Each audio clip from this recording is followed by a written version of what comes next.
పరిష్కరించమని చెప్పాం. ఎక్కడన్నా సమస్యలు ఉంటే పరిష్కరించాలని చెప్పాం. అలాగనే ఏదైనా సమస్యలు ఉంటే మా దృష్టికి తెచ్చినా మేము పోలీస్ అధికారులకు తెలియజేస్తాం, లేదా నేరుగా మీరు పోలీస్ అధికారులకు తెలియజేసినా ఆ సమస్య పరిష్కారం అవుతుంది. అలాగనే ఊరేగింపులు జరిగేటప్పుడు ఎక్కడైతే ఊరేగింపులు జరగబోతున్నాయో వాళ్ళు ఎక్కడన్నా చిన్న చిన్న ఇబ్బందులు కలిగితే వెంటనే పోలీస్ డిపార్ట్మెంట్కి తెలియజేసి అవి పరిష్కరించుకోవాలని చెప్పి తెలియజేస్తున్నాం. అలాగనే ఈ వినాయకుడి ఉత్సవాలు జరిగేటప్పుడు ఎక్కడా కూడా మద్యమం కానీ ఎక్కడా కూడా అశ్లీలత కానీ లేకుండా చేయమని మేము కూడా సలహా ఇస్తున్నాం.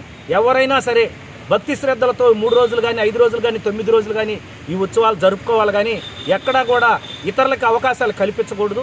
ఈ మన ఉత్సవాలని ఆదర్శంగా తీసుకొని ఇంకా నూతనంగా రాబోయే రోజుల్లో ఇంకా ప్రతి వాడవాడల ఈ వినాయక ఉత్సవాలు జరుపుకునేదానికి మనం ప్రయత్నం చేయాలి.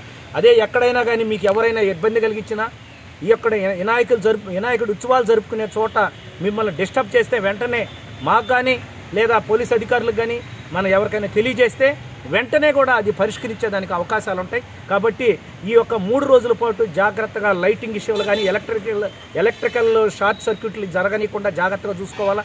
అలాగనే ప్రతి ఒక్క కళ్యాణ మండపంలో చిన్న సీసీ కెమెరా పెట్టుకోమని సలహా ఇచ్చారు. కాబట్టి దాన్ని ప్రతి ఒక్కరు కూడా అమలు చేస్తే మంచిది. కాబట్టి ప్రతి మండపంలో కూడా ఒక సీసీ కెమెరా పెట్టుకోండి. మహిళలు వచ్చినప్పుడు గౌరవించండి.